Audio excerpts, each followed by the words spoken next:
instead of using the range to find the consistency, we have something better called the interquartile range. But instead of using the interquartile range to find the consistency, we have something even better called the standard deviation. It takes into account every single value and we compare it against the average value of all the data points. So this is the formula that you can use, and we will see how it is being used in this case. So we've got a data set B, no context given, it is just a bunch of numbers. We got 1, 2, 3, 4, 5, 6, 7 numbers. And we want to find the standard deviation.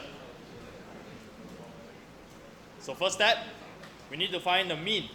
Now the mean is given by this X bar symbol. Okay, we call it X bar, it's just an X with a dash on top. Mean can be found manually, or you can use your calculator. So I'll recap right now if you're using a Casio calculator.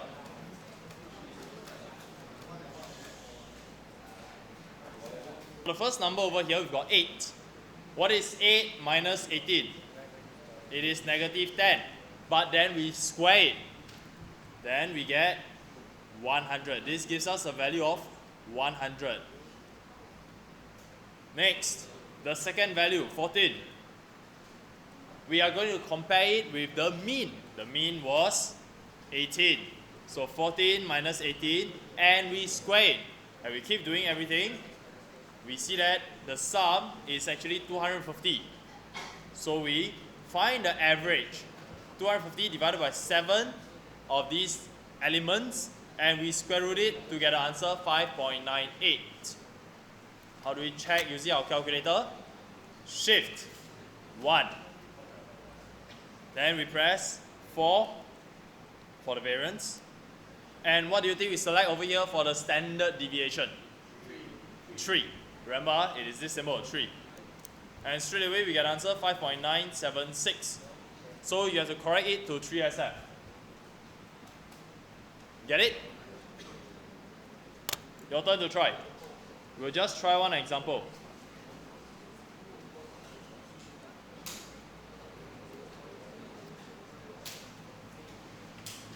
Okay, please do try 16 now.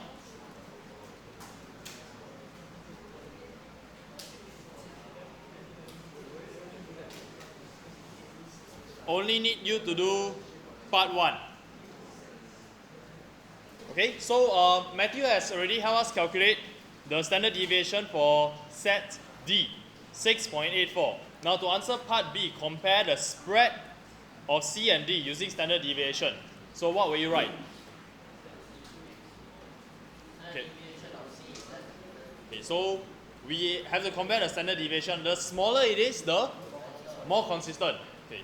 Since standard deviation of C equals to 3.29 is less than standard deviation of D, which is found to be 6.84, then data set C is more consistent.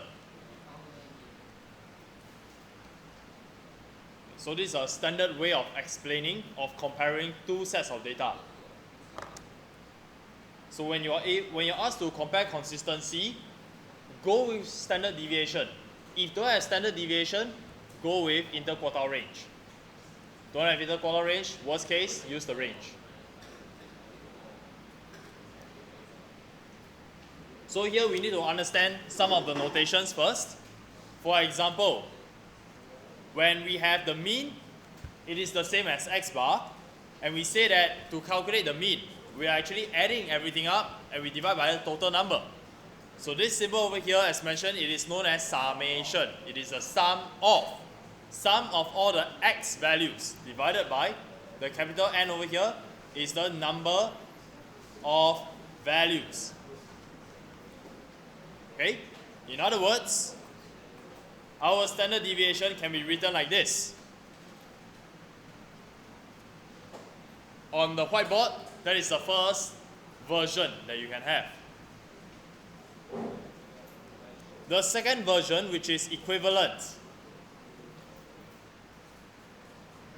is this. Okay, the second one on the whiteboard.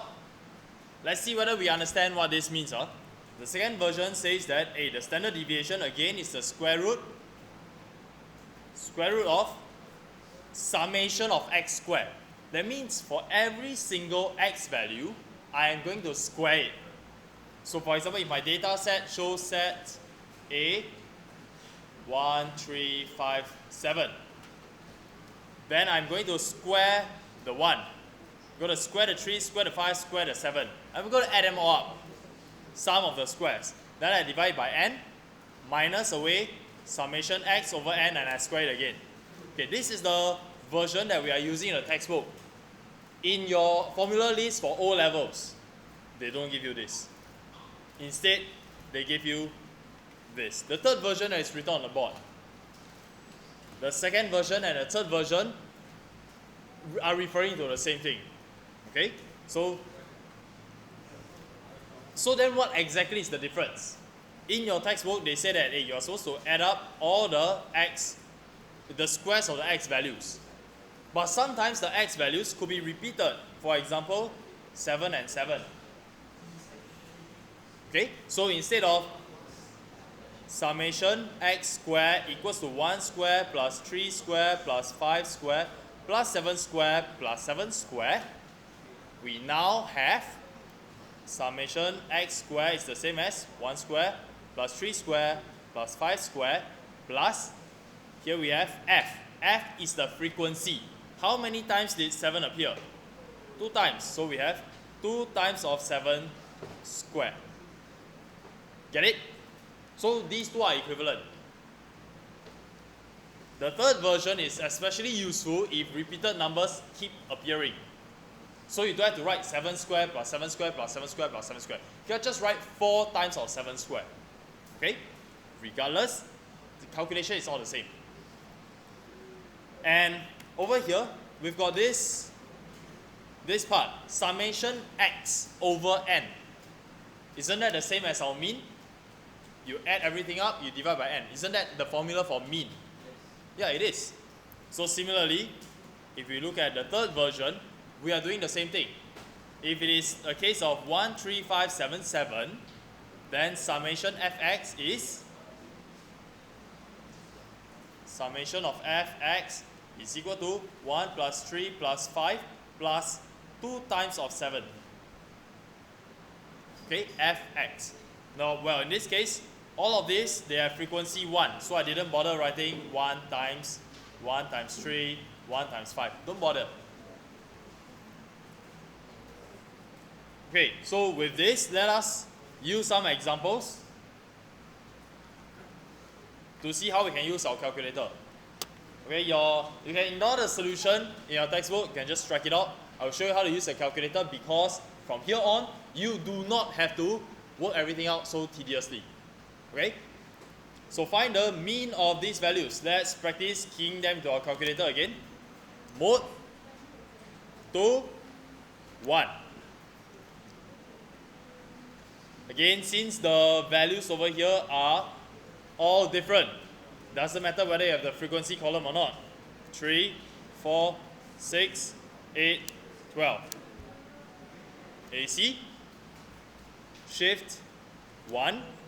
Now I want to call out the mean. So I will write mean.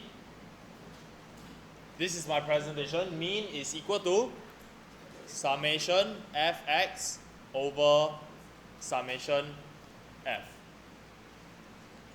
Okay, this just means I add up all the x values, I divide by the total number of times the x of the data that we have. So summation fx, in my numerator, it will be the sum. So press 3. I want option number 2. We have 33. Divided by summation of f. Well, I can look at the question and see that there are 5 numbers. But if it is a big set of data that we are keying in, we can still use our calculator to tell us the value. 4, 1, 5. So the mean is 33 divided by 5, which is $6.60. Okay, so mean must have units. And we can always use our calculator to verify the answer. So under 4, we are looking for the mean value, 6.6. You should be calculating using our calculator together with me so that you get used to it. Okay, now next we need to find the standard deviation. Standard deviation. So presentation wise, this is what I need you to have. Right now, square root summation f(x) square over summation f. This is what is given in our O-level paper. Minus summation f(x), and I square this divided by summation f. Sorry. Okay, this is the one that is given in our O-level paper. So write this down. And now we are going to do the substitution. Remember, our data is all keyed in already in our calculator, so we just need to call it out. For the first portion, it is a summation. I am looking for the sum. So press option 3. Now you have two options, 1 and 2. What do you think we should choose? 1 or 2? 1, right? I need an x squared term. I need a summation of all the x squared. So 1. Copy down the value, 269 divided by, I know the total number of items is 5 already. Now minus, open bracket, close bracket, put in a square root. This is another fraction inside with a square. Okay? Summation fx is shift 1, 3, 2, 33. Summation f is 5. Isn't this the same as our mean? Yes. Okay, so this is what you should be realizing. 33 over 5 is the same over here.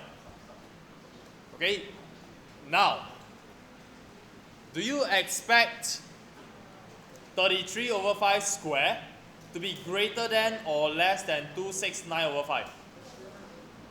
Do you expect 33 over 5 square to be greater than or less than 269 over 5? Must be less than. The moment you calculate, it becomes greater than, then what are we trying to square root? Can we square root negative? No, that means your calculation something wrong already. Alright? So let's key in all these values into our calculator. 269 divided by 5 minus the mean we calculated was 6.6. Square it, and we take the square root of everything. We get exactly $3.2. Okay? Now, if I were you, after I write down this very important step, actually I would not go and calculate it out. This step, to me only, is for show only. The final step, I just use my calculator. Shift 1, we are looking for the standard deviation, so press 4, and we're looking for option number 3, 3.2. Okay? Yes. Need to show, but it's for show only. The first step, okay, I can. You guys don't have to write the first step, but it is useful for you to do a substitution. Okay, first step, I can say it is optional. This one is optional. Because it is a formula in your O-level paper. Okay, now your turn. Try it 18. Do the same.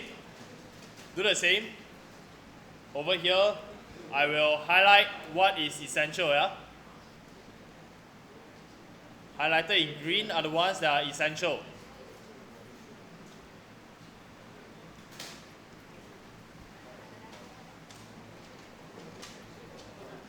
Okay, mean.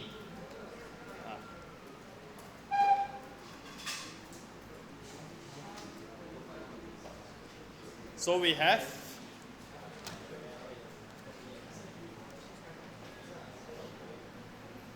2, 4, 5, 7, 9, 13.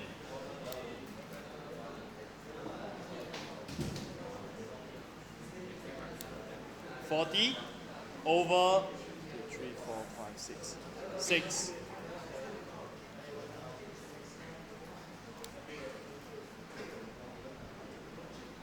Okay, do you have this for the mean? Then standard deviation.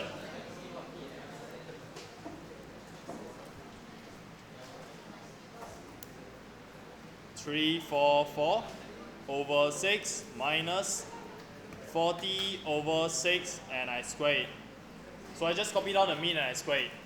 Then the next, this one for show only, for show only. So I will use my calculator to find out the value.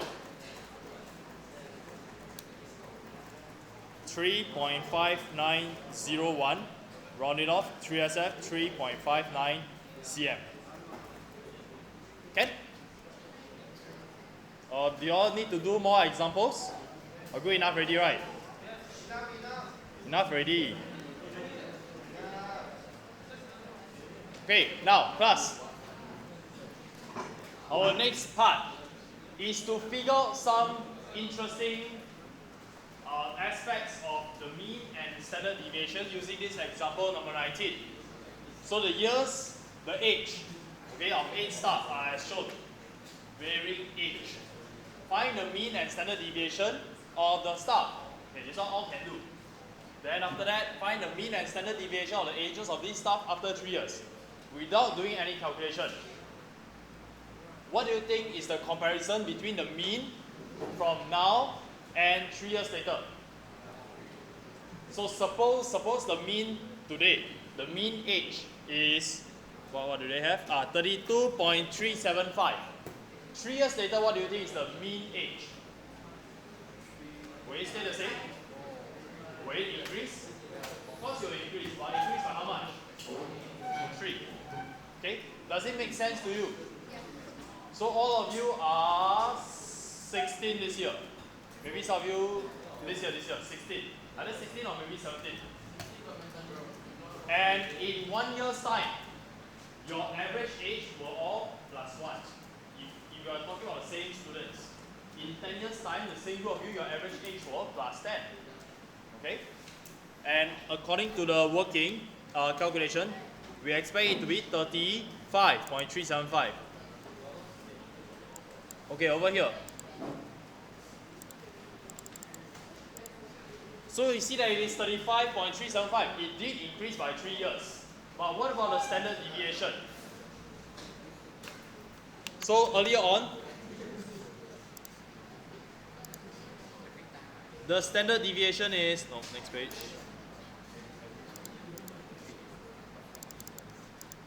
The standard deviation was 9.67 years. Okay, currently 9.67 years. After 3 years, everybody got older by 3 years, right?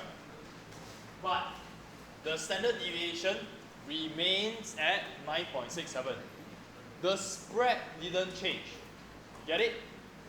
The spread didn't change. Everybody just plus 3 years old. Everybody moved to the right by 3 steps. But the spread, the shape of the graph doesn't change. Get it? So that is what it means by the standard deviation over here.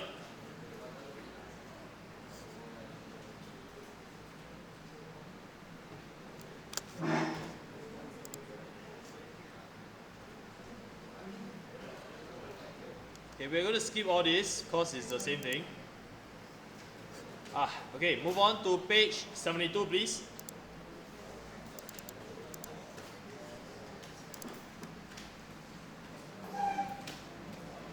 On page 72, it is ungrouped data in a frequency table. I hope you remember what is a group and ungrouped data. Group data will have intervals. For example, the age from 0 to 10 years old in one group, how many people are there? From 11 to 20 years old, how many people are there? That is group data. Whereas for ungrouped data, it will be 1 year old, how many people? 2 years old, how many people? 3 years old, how many people? So on and so forth. And we are now familiar with this notation already. It is the same as the mean. So I've used this just now already. So this is especially useful when I mentioned we have repeated numbers. So when you have repeated numbers, a table is very useful. And so on and so forth, all these are all the same. We'll go into an example. Example number 21. So now, we have age 14, there are 3 people. If you don't have a frequency column in your calculator, what will you do? Just put 14, 14, 14, right? Then you come to the next number. 14 years old, what are you going to put? 15. Do it 24 times, doesn't make sense already. Okay, that is why you need to have the frequency table, frequency column over here. And how do we call it out for this particular model? You press Shift Mode. Okay, that is the setup. Okay, for those using this calculator, press Shift Mode. That is the setup. Press down, yes. Yes, then you press that, which is number 4. And frequency on or off. Do you want it on or off? On. You want it on. Okay, so now you go back to your mode 2, 1. And now you have your frequency column. Let's key all this in. 14 equal. Now take note that you are keying in all the x values first. 14, 15, 16, and 17. Then the frequency just move over. 3, 24, 11, and 2. Once done, press AC. All your data is stored.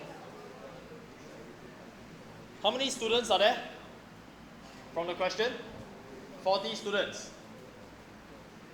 Ages of 40 students. Let me do a quick check. Shift 1, 4, 1. 40 students. So my data should be correct already. Based on this, let us find the standard deviation. Okay, I'm going to ignore this. What is more important is using the calculator to get our answer. So same thing. Shift 1. We will require the sum of the squares. So if you want to find the standard deviation, it will be equal to square root of 9382 divided by 40 minus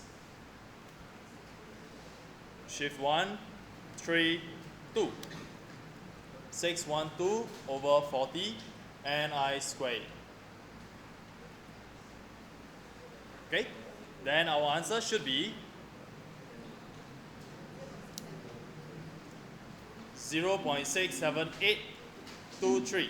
Round it off, 0.678 years old. Hey? Oh. Yeah, correct. 0.678. Okay? So with this, please. Earlier on, we have been dealing with standard deviation for ungrouped data. So naturally, right now, we are going to be dealing with group data. But when we have group data, for example, when I'm talking about the age of students, it is going to fall within a range, right? Suppose I have 40 students with age between 10 to 20. 40 students aged between 10 to 20. Do I know exactly how many students are aged 11?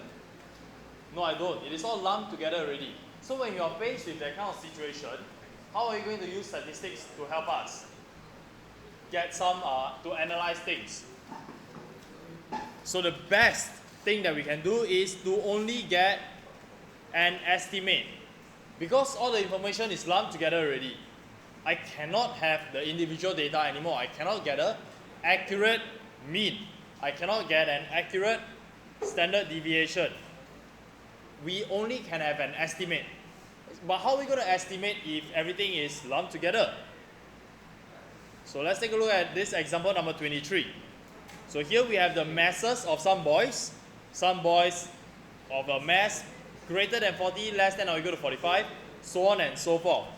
We can see that most of the boys, they have masses between 50 and 55. But we don't know exactly how many boys have a mass of 51, 52, so on and so forth. So then how are we going to calculate the mean and standard deviation? So for the mean wise, we are going to use the mid value. What is the mid value of between 40 and 45? No, not 43, 42.5. So we just add the smallest and largest divided by 2. Okay, so over here we have our mid value 47.5, 52.5, 57.5, and the last one 62.5. So based on this, all our calculation is all the same again. The way you find your mean, the way you find your standard deviation. You can ignore all these already, and you can use these values. But take note that they are all estimated. Okay?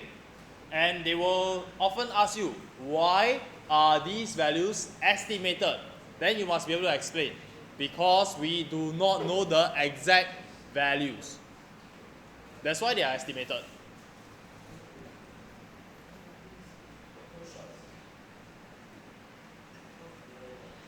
Okay, now try 23.